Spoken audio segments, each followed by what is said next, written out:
Hello, welcome back to the third episode of the Triboro Podcast. I'm your host, Justin Alonso. I'm joined by my co-host, Nick O'Brien. How you doing? Doing pretty good. Pretty Just good. got back from spring break. No. Ready to record. Opening day is slowly creeping up. Very excited. As a Cowboys fan, I'm very excited too. Big week. Yankee fan, not so much because I know Volpe's not going to make the roster. We'll get into that. Also more like the injury bugs, kind of that. But quick, we just want to talk about in the intro about the World Baseball Classic, the WBC, and why you start off. So WBC World Baseball Classics started last week. It's been a little controversial to say the least. Obviously, we'll get into one of the main reasons why a little later, but to start things off, I love it. I think it's electric. I love it. Like, especially last night, the USA game, Venezuela. Trey Washington Turner. Captain America, baby. Put him on Mount Rushmore right now. That was the most electric Grand Slam I've ever seen. I told you this earlier, but like, the WBC is the intensity and electricity of playoff baseball minus the emotional attachment. Yeah. So you literally get to watch it stress-free, essentially. For the most part. And I don't know when we're uploading it. It may be happening when USA Cuba is playing because they play Sunday at 7. Yes. Probably going to be over for me. Either way, I'm happy. Yeah, that's pretty much it. It's absolutely electric. I love it. Absolutely. I think my biggest thing, like, a lot of people that have been complaining about it, obviously, injuries, which we'll get into again. But you look at all these teams, they all are so proud to be wearing their country's names across their chest. And then you have these fans complaining about it like it's meaningless. Dude, to these players, this means everything. Yeah. And to some, it's even more important than a World Series. Exactly. I was going to do this, but I forgot. But how many players are never even going to make the World Series but are playing in the WBC? Right. You never know about Trout. Mike Trout. You never know about Arenado. You never know about Goldschmidt. And that's only for USA. Then you go into Venezuela. You go into a bunch of prospects that may not even pan out. This may be their best chance they have at winning something of meaning value. And representing their country is kind of a bigger deal than representing their team. And going back to Trout, I've said this numerous times. He has the personality of a wet mop.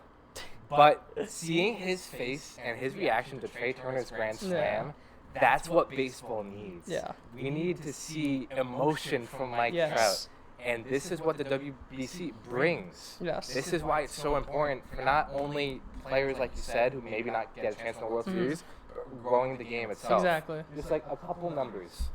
Japan and Korea, 63 million viewers. The highest viewed World Series came in 1980, 54 million. Dude, it's wild.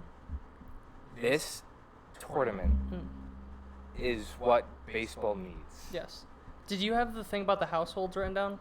I did not. So I don't know the exact number. I'm sure you saw this, but there was something crazy about like 50. It was either 45, 50%. It was over 50%. Over 50% of households in Japan were watching the WBC. Exactly. That is insane. Yes. That is insane. And forget about viewers. Attendance for just the first pool, for the first round, which is pool play, over 1 million attendance just from the first round. It's crazy. It is. Like, you see all these numbers and talking about how all those games weren't even U.S. Exactly. A lot of them were in like Japan or where's that? Yeah, I think one was in whatever, not the United Taiwan States. Or something. Yeah, exactly. Yeah. Like who played? Like Taiwan's not a big baseball. Yeah, that was country. like Nicaragua, the Nicaragua pool, and like sold out game after sold out game. Yeah. This tournament means so much to all these players. I feel like some people in our country, at least, are taking it for granted. Because we have the MLB. Yes. Those other countries don't. Exactly. And that's what I feel people don't really, not understand, but they don't really see. You know, we're lucky to have Major League Baseball in our country. Japan is lucky to have their own league. But, you know, Colombia, you know, Cuba, Puerto Rico, they don't have their own leagues like we do. Exactly. So to them, this is everything. So I think it's great for the players, for the game itself. I think it's absolutely fantastic. It's down to 4 teams right now, so it's coming to a close soon, unfortunately. No. But I cannot wait for this to grow and become such a... I hope it becomes World Cup. I do as well. I hope it is. It's great. It's great for the game, and I can't get enough of it. I love it too. One thing that I just want to, because I don't want this to last too long, and I think we said most of our things, I feel like it's also a good chance for like guys from other countries to get scouted. Yeah. Because like think about how many random guys that'll play in like a Latino country that like scouts didn't even consider. Then they'll see them throwing 100 miles an hour and be like, you know what, right. I may give you a minor league deal. Yeah, I think there was a Nicaragua pitcher. Was it the Tigers? The Tigers signed him to a minor league deal after he struck out the side. Was it, like Julio Rodriguez, Juan Soto, and like someone, I think like Manny Machado or something. Exactly. Like some of these kids won't get that chance, but WBC puts them in that spotlight to be able to basically change their lives. Exactly. So I think it's great. We both love it. Again, tonight, if it's like the game's probably over at 10, so if we upload it before then, make sure to watch that. But tomorrow is Japan and Mexico. When's the finale?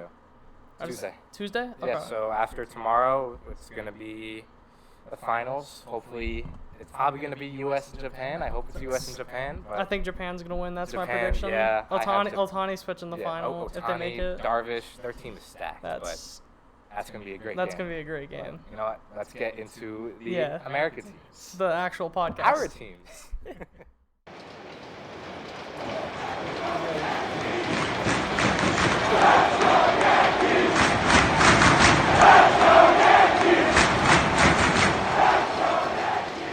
Now entering the Bronx.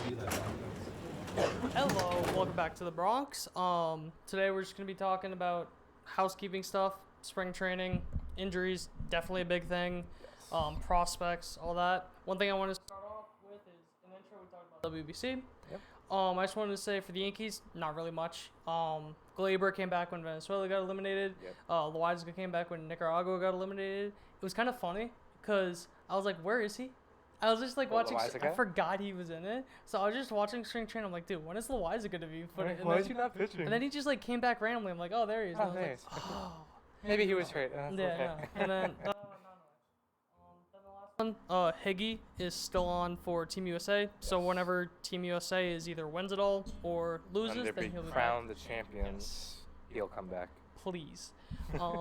No, but it's kind of a big theme for Yankees and Mets. Going to be talking about a lot of injuries. We're not going to really go that in depth in them. Yeah. Because sad. Yes. The first one is Carlos Rodon, the Yankees' big signing in the offseason. He has a left elbow strain, and he's expected to be back mid to late April. I'm not really that concerned. I mean, look, we talked about it when our first episode talked about over the offseason. You know my thoughts on Rodon.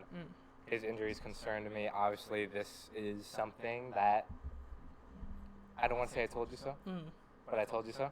Hopefully, it's not serious, obviously, but I don't think it's too serious. It shouldn't be, hopefully. Maybe it's just like a ramping up thing, just getting back into it. But, you know, it's something that the Yankees do need to keep an eye on. My thing is that it's muscular.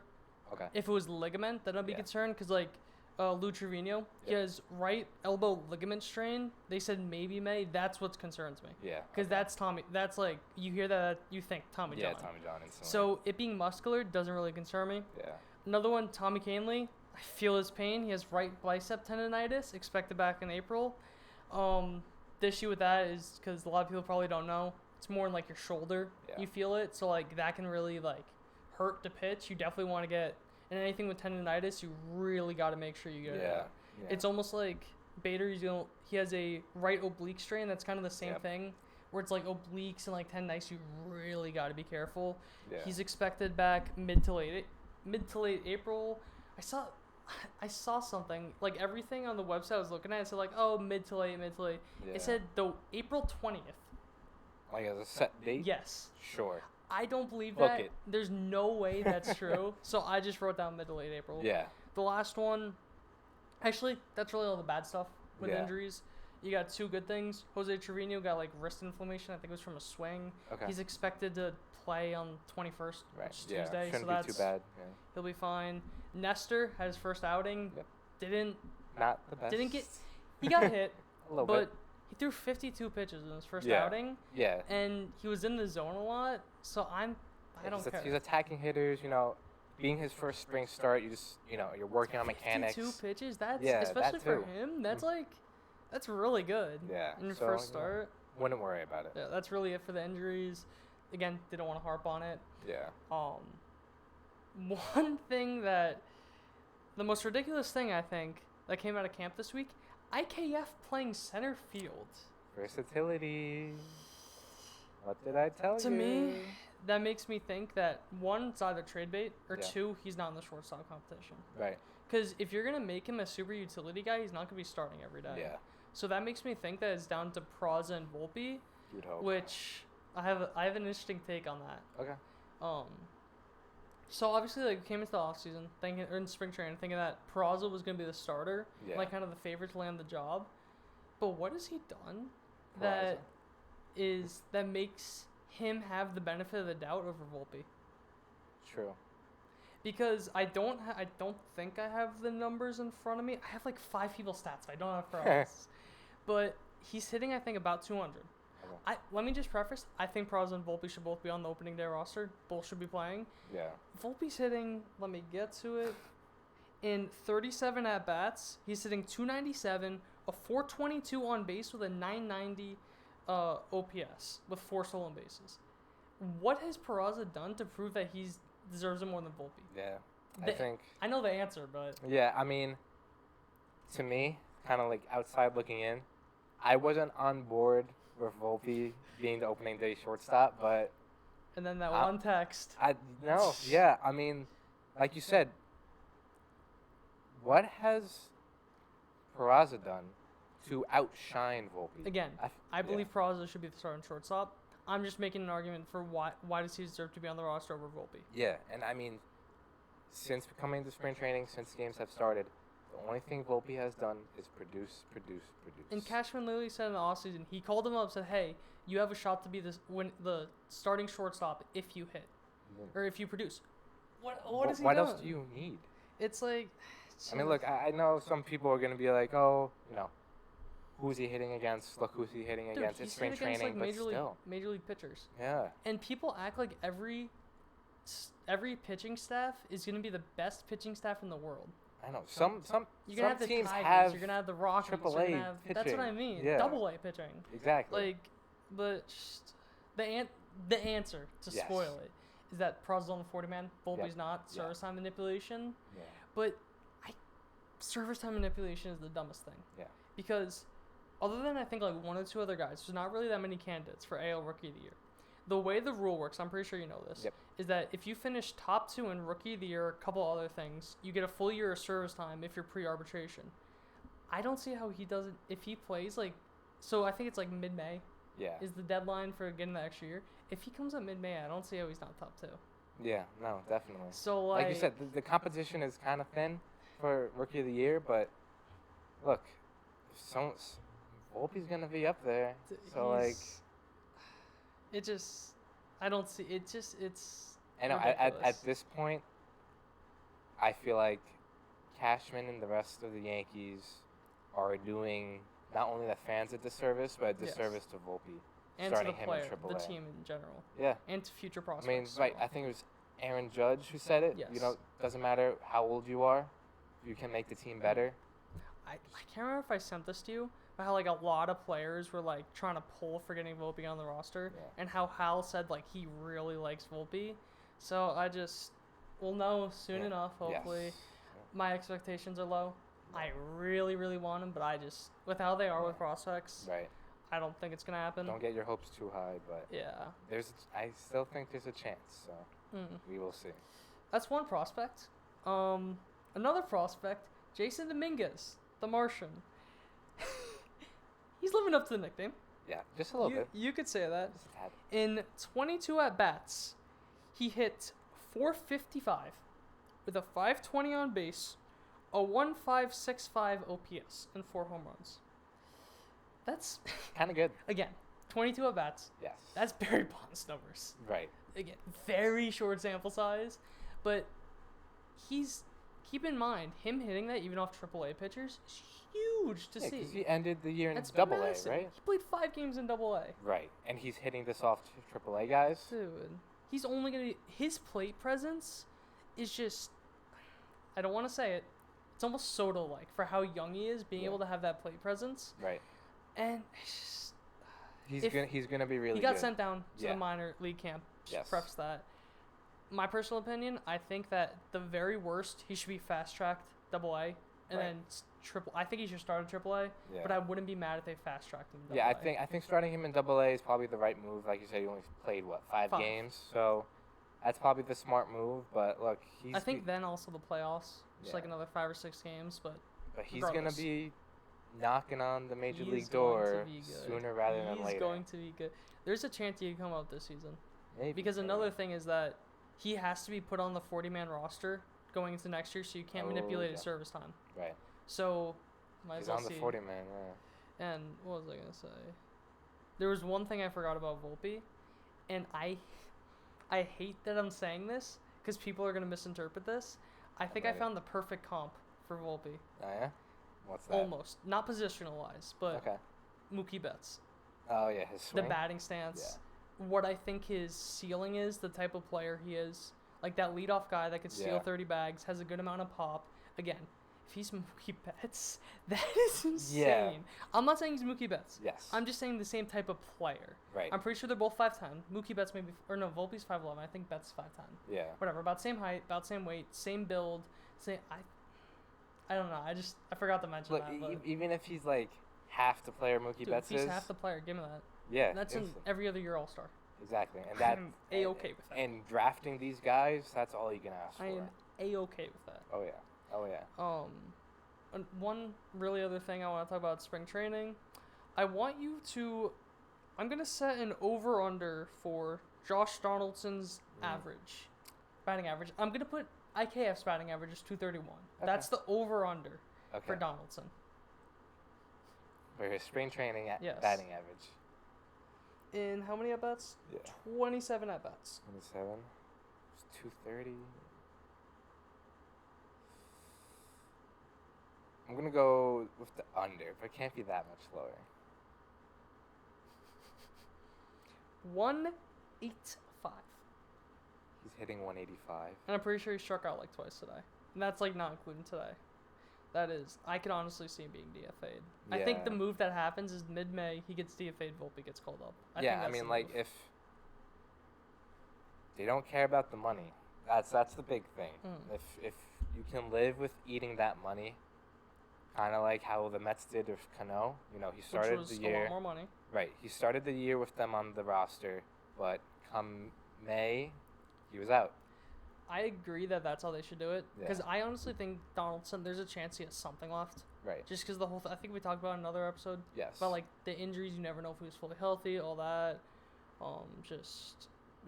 Yeah, look, I mean, it could be a down year, but last year could have been a down year, but... We still played Gold Glove defense. Right. So, you can get a good defensive third baseman and hope he has something left. He is on the wrong side of 30, so... Very wrong side. Unfortunately, he could be dwindling down a little bit, but only time will tell. Speaking of another Gold Glove-worthy defender on the other side of 30, DJ LeMahieu. I want you to... We'll set Anthony Volpe... No. We'll set Anthony Volpe's 297 is the over-under for his batting average. Over. Higher. Or... No. Really? I think... I don't have the exact number. Okay. It's around like 420 to 450. That is phenomenal to see. That's the DJ. If DJ is back, this lineup will be so different. And I feel like him being healthy deepens the team so much. I think that he's the second most important hitter on this team. Right. Judge is far and away. Yeah. Because he's probably the most important. He's the best hitter on the planet right now. Right. Going into the season. So I think DJ is second best player because if he's healthy. Yeah. Your table setter, high contact guy, and I feel like a big power team. Mm-hmm. You gotta sprinkle in the contact guy. I think ideally, middle of the season, late of the season, he's my 5 hitter. Right. Not because I think Volpe's the perfect leadoff hitter. Yeah, I mean, they've been with that batting him speed. leadoff, yeah. And DJ's known, DJ LeMahieu with runners scoring position, like the most automatic thing in baseball. You put him 5 behind all of those guys that are really good at getting on base. They'll put the ball in play. That's just, like, DJ deserves to be first to get all those. Like, I would love DJ's leadoff hitter. I just think for the team overall, him 5th is better. Yeah, yeah. And look, DJ is going to be a major contributor.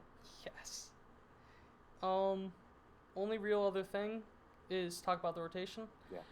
So Rodon and Montas, that's 2 of the 5 that are already out. Yeah. Montas probably for the entire year. I saw Yeah. stuff maybe September, but even then he's not gonna be ramped up. He's not whatever. Who knows? So Clark Schmidt, he is my 4 starter. Okay. He is so good. So what was it? Yes, it was either yesterday or the day before. He went 5 perfect innings, 7 strikeouts. And that's not even my favorite part about it. Okay. He adopted the Cole strut. Really? You know how Cole does a strut off the mound? He adopted that. Look at little baby Cole. That's awesome. That is awesome to see. That's good for him as a player. And it's also nice to see kind of like the culture. The confidence. Yeah. And that's what I feel like as a pitcher, it's extremely important to be confident on the mound. I'm better than you. Yes. Doesn't matter who you are. I'm going to strike you out. And some guys need that. And if he's confident, look out. Dude, I've always thought that he's had a lot of potential. He kind of just he's been screwed because he doesn't have, or he has options, so he's the guy that gets sent up and down and just stuff like that. But if he gets a legitimate, because I think when Rodon comes back, you slot him as the 5 starter, that's still, you can make an argument that that's a much better rotation if Montas was in there as the 5. Right, yeah. Who knows what you're getting with Montas. And the other starter, Herman, just, no, please. He's not pitching well. I know he could be a solid 3, but I don't want him. Yeah. Because he's very inconsistent, a horrible dude, and just ship him off. I don't care. Yeah, dude. I mean, those again, I know we don't take spring training numbers into a big account, but it's just, he doesn't look good on the mound. I will admit I'm biased because I don't like him as a person. Yeah. So because another thing that the Yankees are dealing with is they have a lot of guys without options. Right, yeah. Florial is one of them, where either DFA him or gotta trade him. So I think there'll be some sort of move. I would not hate if Herman's in that, but I think they hold on to him until at least Rodon's back. Right, yeah. Just because they need that depth. The depth, yes, definitely. Yeah. But, look, the pitching depth is going to be tested pretty early, but, Rodon, hopefully you come back. Again, Montas, probably out for the year, but, if they can hold the fort for a little while, I think they'll be okay. Yeah. That's really about it for the Yankees. Yeah. Not really. It's literally just the Anthony Volpe show. Yeah. I literally, half the games were televised, half them weren't. If they weren't televised, I really didn't care unless Volpe was hitting. Yeah. I literally had, the MLB, live pitch app on my iPad when Volpe was hitting. Right. Only to watch him. Yeah, I feel like that's the only last big, not necessarily question mark, but the last answer Yankees fans left field need. Too, but yeah. I feel like that'll figure itself out. But look, opening day is a little more than 10 days away, so we'll find our answer sooner rather than later. To end it, kind of just wrap it all up, he cannot do anything more to prove he's ready. Yep. He has proved he's ready. It's all about how they want to manage the roster and service time manipulation. I agree. That's really it.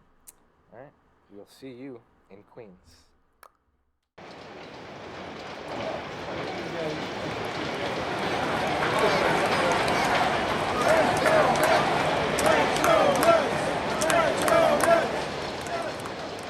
Now entering Queens.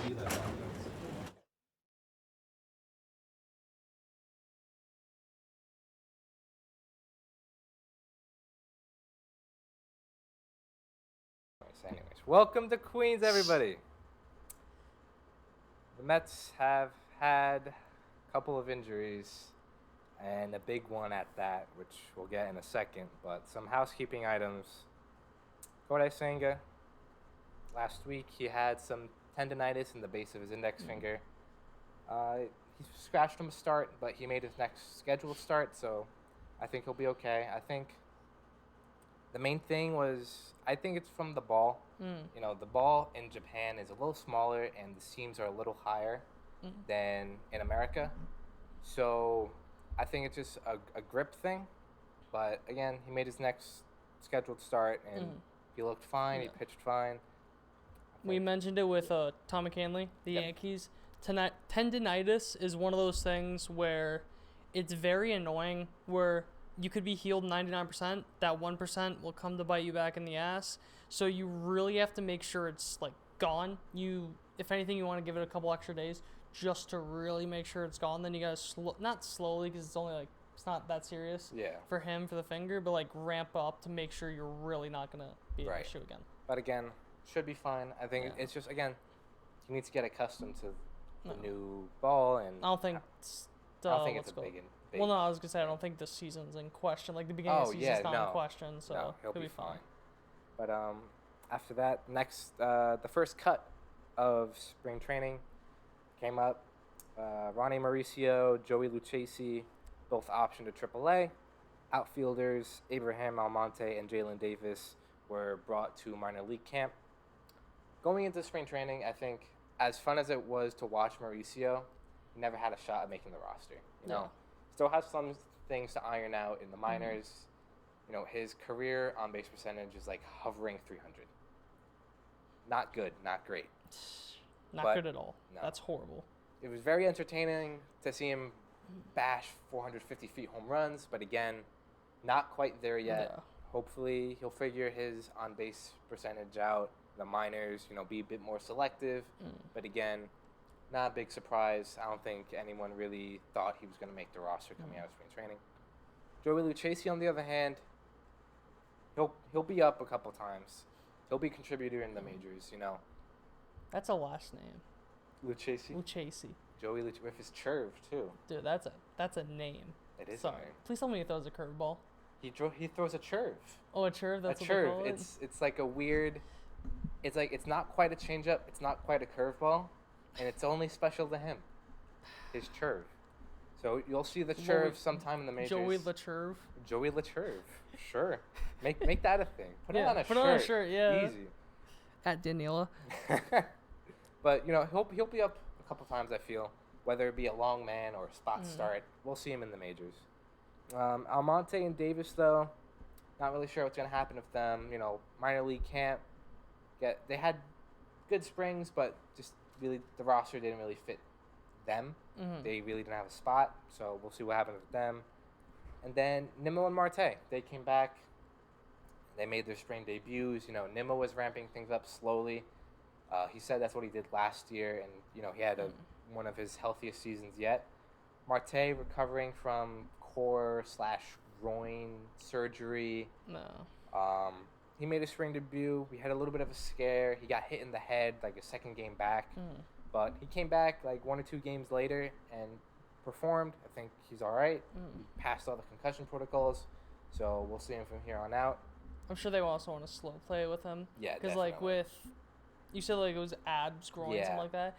That's one of those things like you use your abs for everything. Yes. Like literally just walking. You're using your abs. So you really want to like slow play that, especially with him. He's a speed guy. His speed is so important. He's going to be having a lot of like, obviously, a lot of running, obviously. Right. So like a lot of really using those abs. So really got to make sure of that.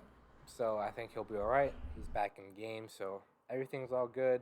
Speaking of Nimmo, we'll start with him first. You know, 2 days ago, he had a weird, awkward slide in the second base. It looked like his spike caught the dirt in a weird way, so as his body kept moving forward, his leg kind of just hung back. He was diagnosed with a low-grade sprain of his right ankle and knee. So Billy Epler said it's more of a week-to-week kind of thing. He didn't really comment on opening day, but Nimmo seemed optimistic that... Nothing structural, right? No, yeah. That's biggest thing. Nothing structural is like best case scenario. Yeah, definitely. So structurally, everything looks fine. Especially with the knee. That's like always. Yeah, I know. When it happened, everyone was clamoring like, "Oh, it's the ACL, it's the ACL, he's done." But nothing structurally wrong. So hopefully he'll be good for opening day. But that's again week to week kind of thing. So we'll update you guys when we know. Next up, Jose Quintana. So he was diagnosed with a fractured rib I don't even know how a pitcher fractures his rib pitching, but Quintana figured it out. Definitely some, what's his face, suspicious type thing. Yeah. It had to have been something else. Like, there's no way you could. There had to be something, but something a little more scary. They found a lesion in that rib. Those don't know what a lesion is. It's kind of abnormal tissue that could or could not be cancerous. So they got that checked out. They went to a tumor specialist. Fortunately for Quintana, it came back benign, meaning that it's non-cancerous. So he is going to have surgery, A, to repair the rib, and B, to get rid of that lesion. So he's going to have... The lesion caused the broken rib? I'm not sure. It's kind of one of those things where, like, they found the broken rib, and then they saw something else that they wanted to check out. That's what they found it because of the... Okay. Yes. So he underwent bone graft surgery. Epler said yesterday everything went well. So hopefully speedy recovery for Quintana. Scary almost became a bigger than baseball issue, but thankfully we don't have to talk about that. So he's going to be out till about July, it seems. So until then, look for Tyler McGill or David Peterson to kind of take that fifth starter spot. And the Mets seem to be a little more interested in McGill's upside. He started 2021, his first 5 starts. That sounds a cooler name. First 5 starts, 1.93 ERA. So obviously there's some upside there. In 2021? In 2021, yes. Personally, I would like to see Peterson take that 5th spot.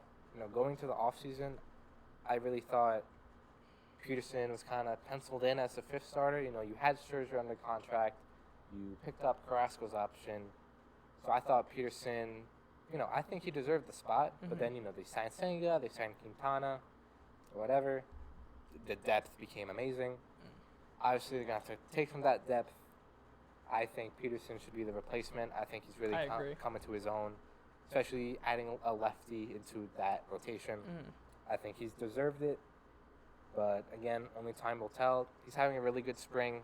Tyler McGill. Very good spring. Yeah, Tyler McGill kind of blew up today. So that kind of put a little wrench into things. But I think Peterson is probably the best bet to take that 5th starter spot. Just to put in perspective how good a spring he's having, 12 innings pitched, only 1 hit. Any runs? Because I know the walks. No runs. Yeah. No runs. He is walking quite a bit of people, so a little cause of concern. But again, he's ramping up. Could just be mechanics thing. Just again ramping up spring training. Wouldn't take it with a grain of salt. Yeah, exactly. But again, I think Peterson should be the 5th starter, but we'll see where that ends up. Next injury, Bryce Montes de Oca, bullpen candidate. Again, fake name. I don't know where they find these guys. I mean, it takes. Does Steve Cohen just be like, all right, he has the 99 normal scouts. Then the Hunter scout, you will look for the weirdest names. Montes and you will just they're AAA. No, they get a independent league team, and they just stack all the weird names on it. Yes. And they go head to head with the Savannah Bananas. Sure, game. Of course. But regardless, Montes de Oca, diagnosed with a forearm strain. He'll be reevaluated this coming up week. Bullpen candidate. He's having a good spring. Flamethrower. Walks a bit of people. I feel like control. Forearm strains are pretty scary for pitchers too. Yeah, but hopefully everything's all right with him. Hopefully he can help contribute this year. I feel like even if everything hopefully comes back fine and everything is kind of working out, if he doesn't make the opening day roster, I feel like we will see him later down the road. That's a name to keep an eye on. Next up, Sam Coonrod, who was... Another one. Another fake name. But he was diagnosed with a high-grade lat strain, so that's a little more cause for concern. He does have some injury history. He was claimed off of waivers from the Phillies, so depending how long this injury will play out, might be a 60-day IL candidate to open up a 40-man, but again... If anyone doesn't know, because I know a lot of people that, if they don't, work out or anything, they may not know what the lat is.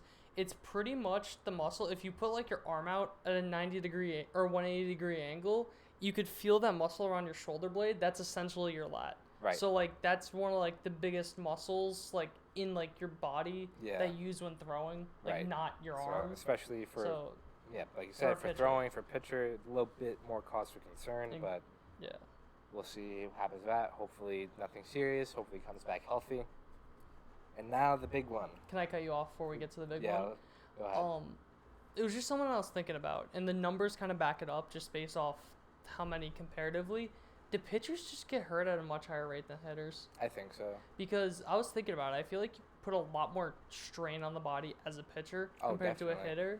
Yeah. So I don't know. That's just like a random thing that like I was thinking about, and something to keep in mind for everyone else. That if you see a lot more pitchers getting hurt, that's like I feel like it's a bit more normal, usual, I guess. Yeah. Like there's no real good word, but like common. Like, yeah. You guys get what we mean. But the big injury, Edwin Diaz, full tear of the patellar tendon during the World Baseball Classic.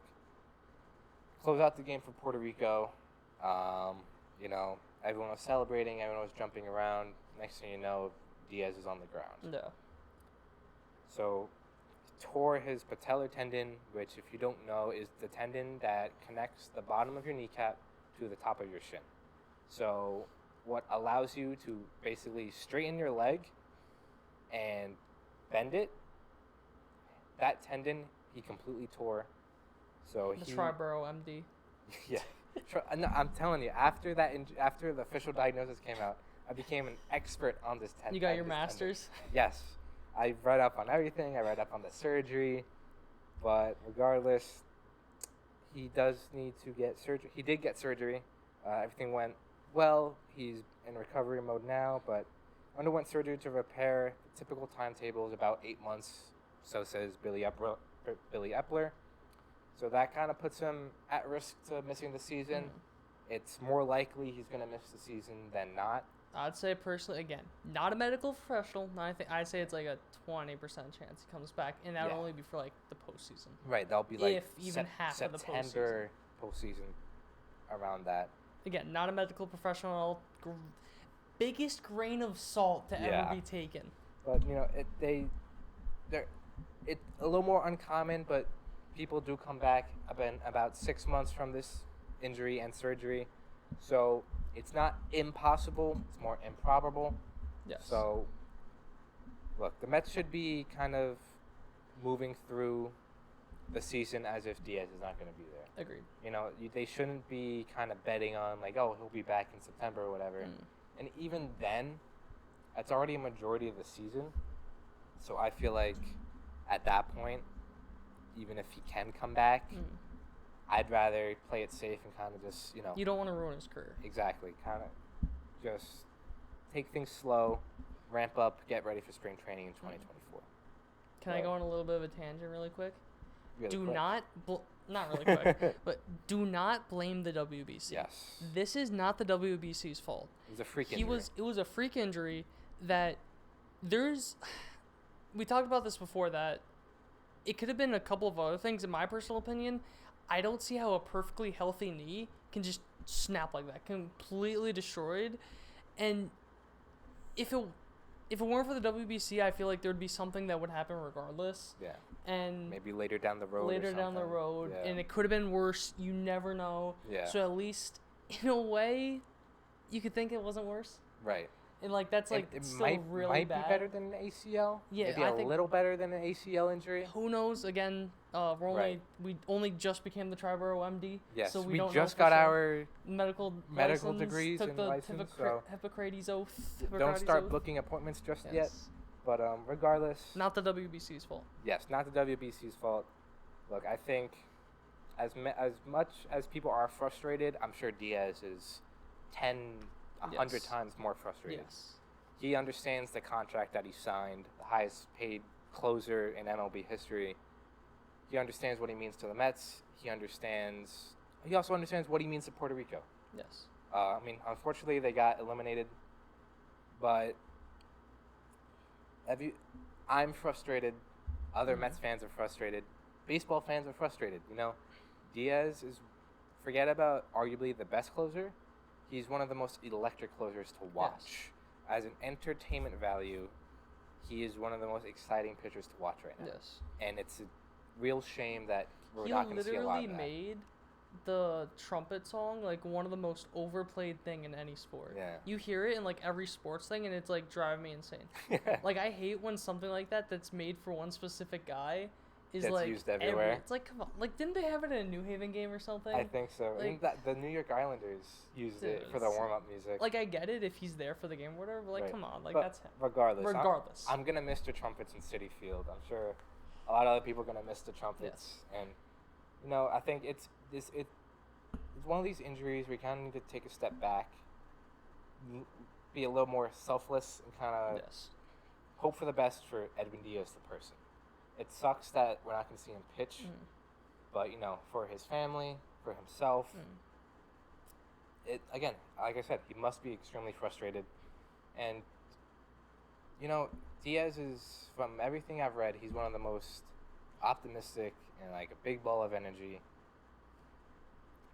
That's going to be missed during the season. But, it's one of those things where you take a step back and hope for the best for the person. Yes. But regardless, I think, again, Mets should be moving on as if he's not going to be here for the season. That David Robertson sighting is looking a lot better right now. He's probably the most experienced closer in that Mets bullpen now. So I think he should be first in line for closing games out. If you're going to lose a player for the entire season, I'd much rather it be a reliever or a closer than starting pitcher or a starting position player. Because 60 innings, no matter how electric they were, is a lot easier to not necessarily reproduce, but grab from somewhere else than 500 at bats. And every year, 200 innings. Relievers are so like up Fluky. and down. Like look at Blake Trinan. He had like a 0.6 ERA one year, and now he's like decent. He's like solid, but like nothing like he was. Nothing like one of the historically one of the greatest relief seasons of all time. Right. So again, it sucks, but the Mets will be okay. A lot of people are kind of like sell the team, waving the white flag. This is it. The Mets will be okay. It sucks from an entertainment value. It's not going to be the same in the ninth inning, but from a production value, I'll bet more stressful. Maybe a couple blown saves here and there. Hopefully by the end of the year, we look back on the season and kind of understand that it sucks, but the Mets got through it. And maybe there's a chance you could have closed out Game 6 against the Yankees. Yeah. Feel like hypothetical. I will give a lot of credit because I feel like the story isn't getting talked about as much as it should about Steve Cohen. About how he's, I'm pretty sure I know what it is. I'm not positive because again, the story's not that big. But he's like paying for everything, like nutritionists, trainers, all that. Yeah, nutritionist, trainer, and a personal chef to Diaz. Yes. So help with the recovery and also just as like a Steve good Cohen continues to be the best owner in baseball. Yes, and Hal Steinbrenner can't even pay for Wi-Fi. Wi-Fi on a plane. But yeah, I think it sucks. It does. I was extremely frustrated. When I watched it live, I was one of those people, very emotional, kind of like, WBC sucks, this sucks, why would this happen, blah, blah, blah. I want names on whoever was jumping in a circle with him. But, you got to take a step back, kind of understand. It's a freak injury. Yes. Diaz wanted to play for Puerto Rico. No one intentionally went out there being like, I'm going to destroy Diaz's name. Exactly. Freak injury. And you could tell by his teammates on Puerto Rico there. Dude, they literally went from 10 to like -5 in like 5 seconds. I know. It was. If you watched it live, it was like so. I was playing Monopoly with some of my friends, and then I just like see like Edwin Diaz on the floor. They had to get a wheelchair. I'm like, oh my god, what is? His brother was in tears. Like my friends literally thought someone died. By the way, I was like, oh my god, what just like they literally were like, dude, did someone die or something? No, like but it was crazy. It was scary. It was like you really didn't know what it was, and it sucks. I mean, there's no other way to put it. It sucks, but the Mets are going to get through it. And, apparently it's actually better that he tore it in his right leg compared to his left leg. Is it because he has, like, a better or, like, a stronger right leg? It's because of his mechanics. Mechanics? So, obviously, he's a righty, so he pushes off of his right leg. So if it was his left leg, the landing leg. Yes. An article I read in The Athletic, they talked to a couple doctors and kind of said that it would have been worse if it was left leg because of the landing leg. Yes. Because it's bent and because you're putting a lot more pressure on it once you land. Yeah, you're putting all your weight on it. Exactly. So, might have dodged another bullet there. Maybe he has a better recovery because of his right leg, but again, we're looking for silver linings, the smallest of silver linings. Again, he's probably going to be out for the season, but Diaz himself is cautiously optimistic. He's telling people, "I'll be back." I'm okay. This doesn't hurt. Take that with a grain of salt, because a player always thinks it's a lot better than it is. Exactly. So player's never going to say, "I'm done." Yeah, you're never going to hear someone say, "Yeah, I'm out for the season." No. But only time will tell. We wish Diaz a speedy recovery. 100%. Hope to see him in 2024, the latest, back to his electric trumpeting self. But for now, the Mets will be okay. It was a freak injury. Do not blame the WBC. Do not blame anyone. Don't blame Diaz for playing. Don't blame anything. Blame the human body for being shit. Yes, exactly. Blame the human body for not being able to handle jumping. Yes. But regardless, wish him a speedy recovery. Would you like to head into Manhattan? Yeah. All right, let's get into our award picks.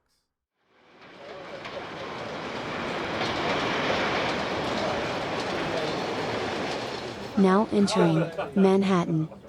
All right, welcome to Manhattan. Today we're going to be doing our award picks. Pretty much what we're going to do is we're going to go through our award picks for the AL and NL MVP, Cy Young, Rookie of the Year, Manager of the Year, Comeback Player of the Year, and Relief Pitcher of the Year. Pretty much this goes with our whole season-long thing of the 3 sections, and you're getting points for winning those sections. One thing we forgot to mention in the divisional predictions, if you get first place right, that's 5 points, second place 4, third 3, fourth 2, last 1. If you get the whole entire division right, that's an extra 3. Just something we forgot to mention last week. Yep.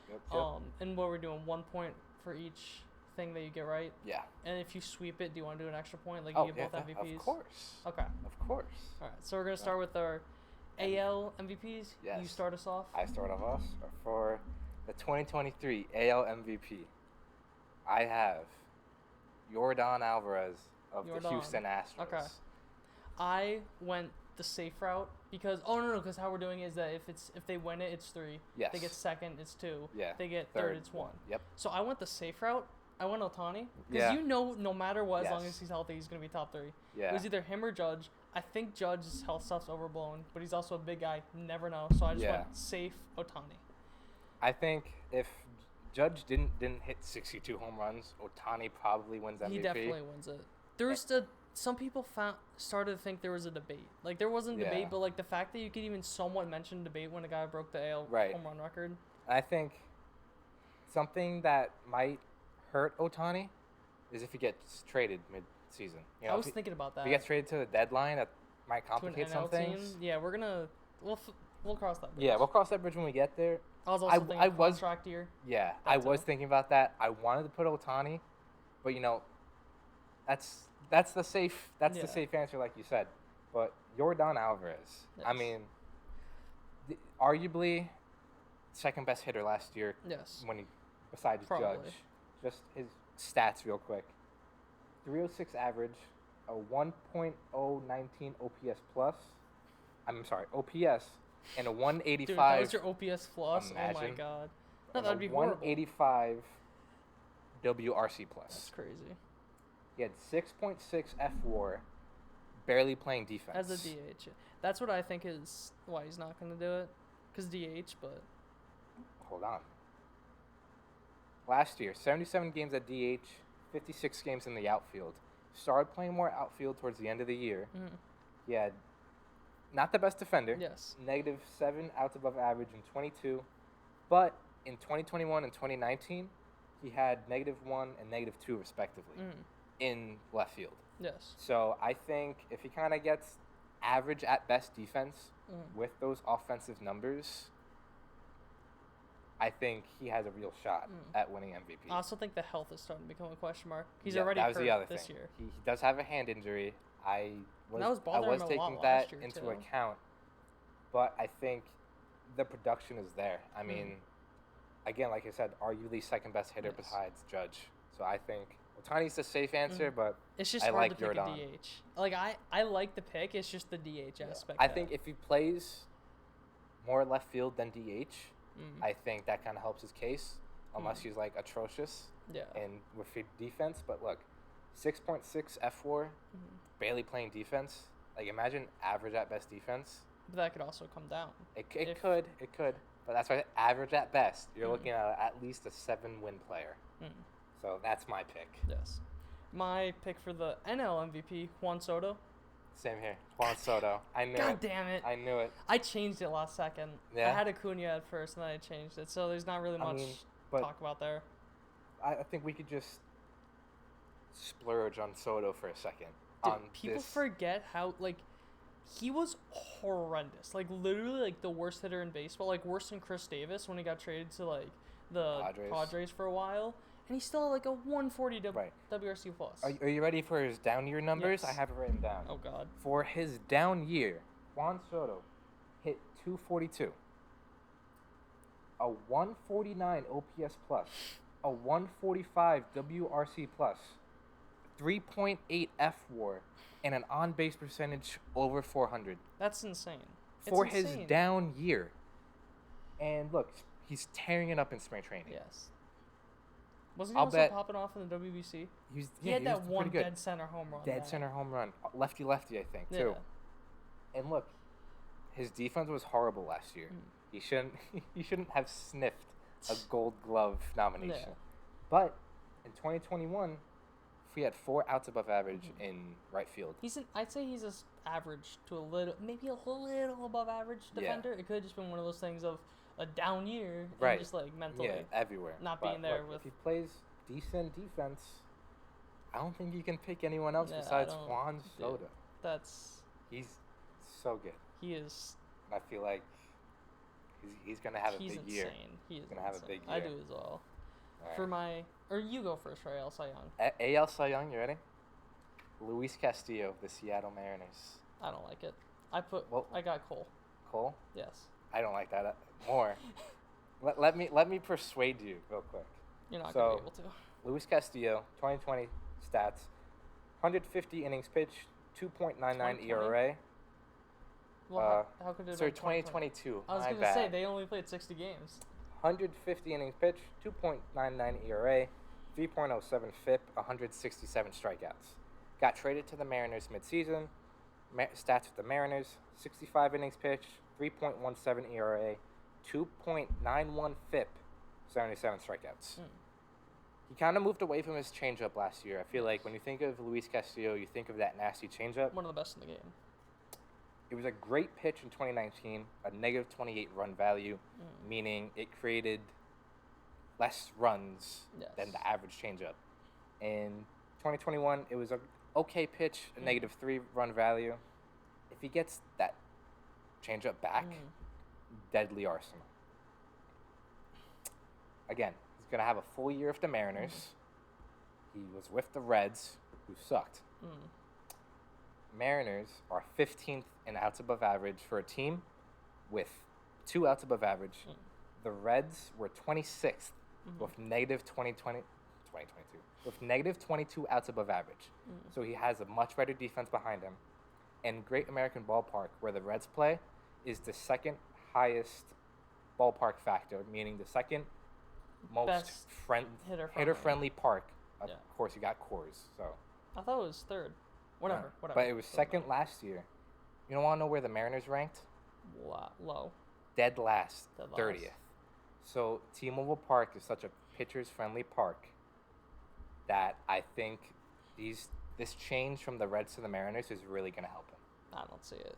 I get it and all the stuff you're saying. Throughout his career, he has always been very streaky. Yeah. He's always had a lot of health concerns. That's part of the reason I went with Cole. If you get rid of IKF and you put a solid defender, and you also this is gonna be a lot of if no bias, by the way. Okay, no. There was one game where Cole let up 6 runs that all should have been unearned runs, but they were called earned. Then he looked horrible the first 2-3 starts of the year. You take all that out, he had a sub-3 ERA. Right. So you have that combined with the amount of innings he's going to pitch, the amount of volume, Yes. the amount of, the amount of strikeouts. And I know wins, loss, they don't matter, but I feel like they could only help for wins. Like, if you're on a winning team, you're doing that for a winning team. So I think that with how steady he is, healthy, I think that he will be in the top 3 for the Cy Young. Cole's a good pitcher. Yes. Top 10. At least. Yes. I think it comes down to what you value. Do you value 215 innings with like a, high 2, low 3 ERA, or do you want 170 innings with a low 2, high 1? You know what I mean? I think that the voters value the more innings because you saw that with Zach Wheeler. Well, no, I feel like they don't value. No, but you saw that with Corbin Burns. No, but I'm wrong. I'm wrong. Other way, yeah. Wheeler pitched more innings in 2021 than Burns did, but Burns won the Cy Young. So I feel like it depends on the performance in those innings. Because if you pitch 200 innings, fantastic. But if you're like at a 3.5, which I don't think he's going to be at. I don't think he's going to be. But if you're pitching 200 innings and you're at a 3.5, personally, I wouldn't take that. I'd much rather, 190, 170 with a 2.5. You know what I mean? Yeah. So that's what I value more, and I think Castillo's in for a big year. Again, with a new team. I also think Cole's just due. Fair. He should have won the Cy Young. He should have won in 2019. And I think he also had better numbers than Robbie Ray in everything except ERA in 2021. So that's, I think he's just due to get a Cy Young. And he's also, again, like we just said, top 3 both those years. Yeah. I'm pretty sure he may not have been top 3 this year, but I think he was like top 5. Yeah. And what people are calling a down year with all those things that I just said that could have gone a lot better. Right. So, yeah, that's really it. Fair enough. But on to the NL Cy Young. NL Cy Young. I think we're going to. Would you like to go first? Sandy. No. No, really? Where are you going? I hate that I'm going with it. I think this is not the most popular pick on this guy's team. Max Fried of the Atlanta Braves. Okay. Would you like to start off with Sandy? I just think that he's like... I just didn't see many other people that I wanted to go with. Okay. Other than... Because, I was thinking Verlander, Scherzer. They both are old. Question marks with the health. Yes. There weren't... Corbin Burns, I think... My hot take is he's going to get traded. Okay. And I think he's going to get traded to an AL team. Okay. I don't know what AL team, but I just think that... So we don't have to do gymnastics. Yes. I just think he, again, is... I took a lot of... this half, I took a lot of safe picks. Okay. Because I took some gambles on my other picks. Okay. So I just think it's a safe pick. All right. Fair enough. I think... I like Sandy. I don't think he's going to be as good as he was last year. He's going to be the workhorse that he is, but I just... And that ballpark as well. Yeah, the ballpark, defense is a little shaky behind him, especially after they traded Miguel Rojas, who was a really good defender at short. Well, Gleyber Torres is going to be a Marlin. Yeah? Yeah. I'm sure. Please don't. But I'm not saying he's going to be bad. I just don't see him repeating. Okay. I can see Max Fried, on the other hand, he finished second last year in Cy Young voting. 185 innings pitched, 2.48 ERA, 270 FIP, 170 strikeouts. I feel like he's going to be pitching with a chip on his shoulder. Two years in, not yet, but 2 years in a row he lost his arbitration case. He's one of the only young Braves not locked up to an extension. I believe he is a free agent after 24. So he has 2 years. Second to last. I think he's just, again, he's going to pitch with a chip on his shoulder. Kind of like, because we all know how arbitration works sometimes. It can go really bad for the player, or the relationship between the player and the organization. Over $5,000. Right, or whatever it is. And again, he's not, there has to be a reason that he's losing these cases, and that he's not extended for 10 years for $5, because that's what the Braves do. I forgot the 50 cents. Exactly. What I would like to see from Fried is a little more strikeouts. Again, 185 innings pitched, 170 strikeouts. It's more of a ground ball finesse pitcher, but I would like to see more strikeouts. And so far in spring training, 5 innings pitched, 9 strikeouts, almost 2 per inning. That's something I'd like to see. Yeah. Again, I would hate if this pick comes true because it means more trouble for the Mets. But I think Max Fried is in for a good year. Yes. I think Max Fried is in for a good year.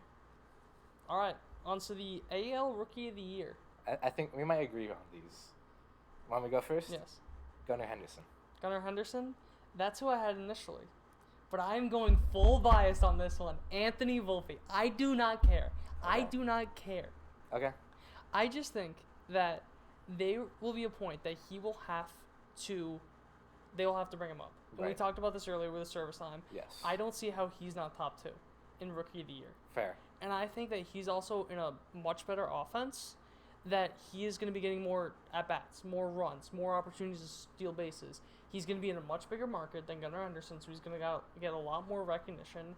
And I can't speak much for Gunnar Henderson in his spring, but just I know Volpe has that it factor, and I can't. That's fair. If he is up for a good amount of the year, I don't see how he doesn't. I think that's my thing. He should be up opening day. Yes. I do not think he's going to play enough. That was what scared me away. Yeah, compared to Gunnar Henderson. Gunnar Henderson's probably starting third base for the Orioles. Mm-hmm. Is it the safe pick? Yes. But you also want risky in other areas. Right. We picked and choose where we went safe and risky. So, look, Gunnar Henderson, he's going to give you power speed combo. Yes. You know, he came up last year, 34 games, 788 OPS. Not bad. But, you know, for rookies, you're not expecting MVP numbers. Mm-hmm. So I think he's a lock for at least top 2. Mm-hmm. And I think, you know, we mentioned the Yankees section. There's not really many. There's not a big competition. You know, if Volpe comes up opening day, it's going to be between him and Volpe for Rookie of the Year. Even if Volpe comes up in May, I think it's still going to be. Yeah, fair enough. But NL Rookie of the Year. I don't know. I got Jordan Walker. I wanted to pick him. I really did. But I went Corbin Carroll. Okay. Another safe pick. I knew you were going to pick Corbin Carroll. But I think I'm just going to go on a little tangent on Carroll because Corbin Carroll is your child. The player that I love to watch. He has a little bit of pop, great defense, good contact hitter, speed. Yes. He is a guy who can give you 20, 25 home runs, I think, and steal you 40, 50 bags. Especially sounds like someone else I know. Anthony Volpe. Short porch. Anyways. What does that have to do with stolen bases? Home runs. Anyways. I think that he's going to be such a good player. I mean, the Diamondbacks already locked him up. And I think that puts a lot of pressure, though. Getting that money before you even, because did he get called up last year? Yeah, he played 32 games. I have his stats if you would like to hear. He hit 260 with 830 OPS in 32 games. Okay, that's solid. Pretty good. And he's going to play elite defense, whether he plays center field, left field, right field, whatever. Again, I feel like this kind of showed in our division predictions. I'm very high on the Diamondbacks, and Corbin Carroll's like at the top of the list. But I understand Jordan Walker. I don't know if he makes the opening day roster. I was looking into this before we started recording. Okay. There was a guy they DFA'd that a lot of people that are in the know believe they DFA'd him so that Jordan Walker could make the opening day. It was a reliever. I don't remember who. I just feel like their outfield is so stacked. Can he also play Arenado? Arenado's at third. Exactly. So I feel like, look, you have Lars Nootbaar, Tyler O'Neill, Dylan Carlson already. And then I don't know the roster by heart, but I'm sure there's already other outfielders waiting on the bench. Well, you also got to think that DH now cleared up. That DH is cleared up, so you could split time between like DH Tyler O'Neill and Jordan Walker in the outfield or whatever. Exactly. I don't know if he plays enough. I think that's kind of the theme of the Rookie of the Year for me. Yes. I don't know if these guys play enough. But Henderson and Carroll are locks for opening day. Yes. And that's my thing. All right. On to the AL Manager of the Year. You want me to go first? AL? Got Terry Francona of the Cleveland Guardians. Bruce Bochy, how do you say his name? Bochy of the Baltimore Orioles. Or am I stupid? You are stupid. What am I thinking? Bochy's for the Rangers. Am I stupid? Oh my god, I forgot to change this. Did you change? I forgot to change this. Technical difficulties. Wow. You know what? His pick doesn't matter. I'm making an audible. You ready for the I'm audible? I'm ready. Phil Nevin, because he's a former Yankee. Yeah? Yeah, Phil Nevin of the Angels. Sure. I am stupid. I meant that for the Rangers. Okay. Because I made this like a month or two ago. Okay. And then I really started thinking about the Rangers with the health and all that. Yeah. So Phil Nevin of the Angels. Phil Nevin of the Yes, Angels. lock it in. Okay. I was this close to putting Nevin too. Again, I want the Angels to be good. I'm so stupid. You are, but it's okay. All our viewers can laugh at you with us. But my thing with Nevin, it's not even with his managing. It's just the team. I want the Angels to be good. I do. I'm not sure if they can get there yet. I think I feel like a lot of people are not underrating, kind of just blowing past the Guardians. Well, didn't he win it last year? He did win it last year. That's why I don't. Yeah, I know. But, again, I think a lot of people aren't expecting a lot out of them. I think they win the division again. I think they win 90-something games. I took them to win the division. I expect them to be good. Still, the other thing is I don't think there's a lot of competition.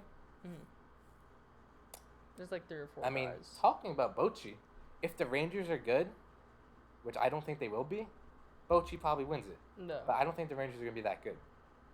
I think Francona is kind of old school guy, kind of like Buck Showalter type guy, who is going to lead the Guardians, to another division title. I just think that with Phil Nevin, if the Angels are healthy, there's no way you could be the worst manager on the planet. You cannot mess up that team. He is such a great locker room guy that I think that's all he has to be. Right. And that's pretty much it. Fair enough. All right, so your NL manager of the year, or for me, I'll start off. Go ahead. I got David Ross. Okay. The Chicago Cubs. Okay. As you know, I'm very high on the Cubs this year.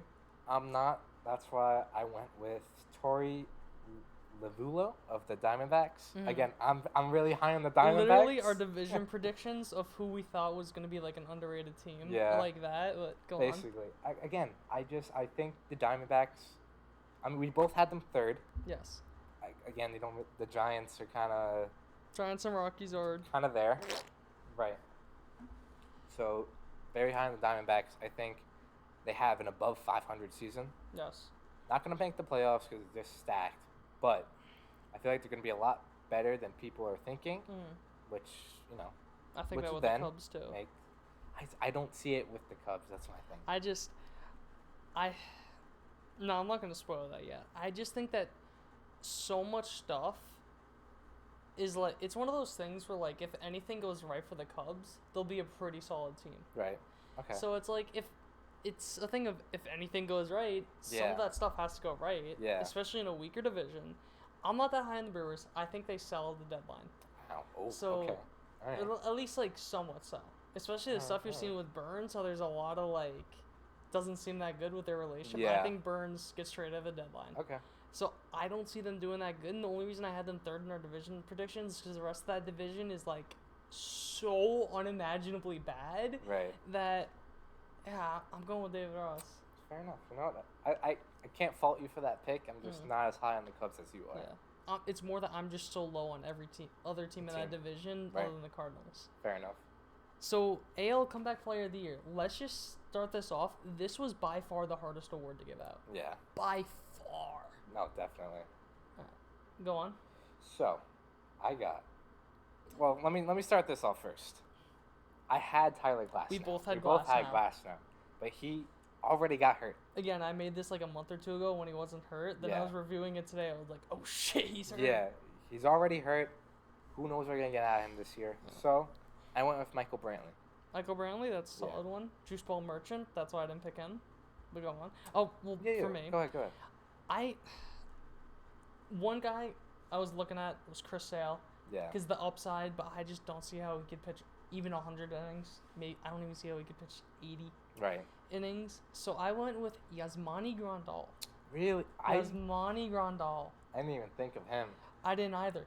I just was looking at a lot of articles, and his name just popped up. I was like, no, that's pretty good. Because people forget, he was like low-key the best catcher in baseball in 2021. that wasn't talked about enough. He had like I'm pretty sure he had the best on-base percentage in the entire AL in 2021. Right. Yeah. So if he even gets to somewhat close of that, then because he also was dealing with injuries. He's one of the best defensive catchers in baseball. I think, to be fair, I think Brantley just has the edge because he's coming back from basically a season-long injury. And look, call him what you want, Juice Ball Merchant. He's a great contact hitter. He is. He's going to hit at least 290, probably over 300 without the shift now, I would think. So I think you kind of can't go wrong with him. Which also going to benefit Yasmani. Fair. He's just too slow. I'd argue that benefits Yasmani more. Because think about it. Because Brantley, if he's a really good contact hitter, you can't shift him. Right. So I think that would almost benefit Yasmani because... Again, I just think he has the edge because he is coming back from season-long injury. Okay. But again, we have no idea what's going on. We don't know if we're being honest. Like, there's usually a home run pick every year. Yeah. Like Trey Mancini, in the NFL, Alex Smith. Right. This was Justin Verlander coming back from Tommy John. But to be fair, we do not exactly know how this award works. We have no idea this. But they're probably not even going to be in the discussion. We will see. For my NL comeback player of the year, this goes to my David Ross prediction. Cody Bellinger. I knew you were gonna say it. Cody Bellinger. I got my boy who left us too soon. Sorry, too soon. That was too soon.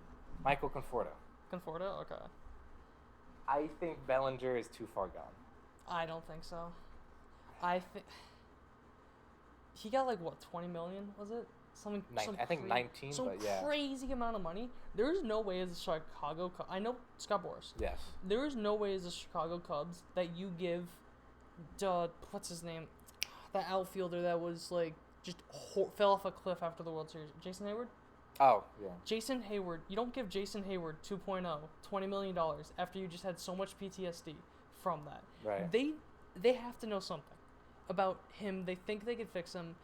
I'm high on them overall. I think that is the catalyst to them being second in that division and them being good overall. I think Cody Bellinger bounced back. One of my favorite players in the league. It's fair.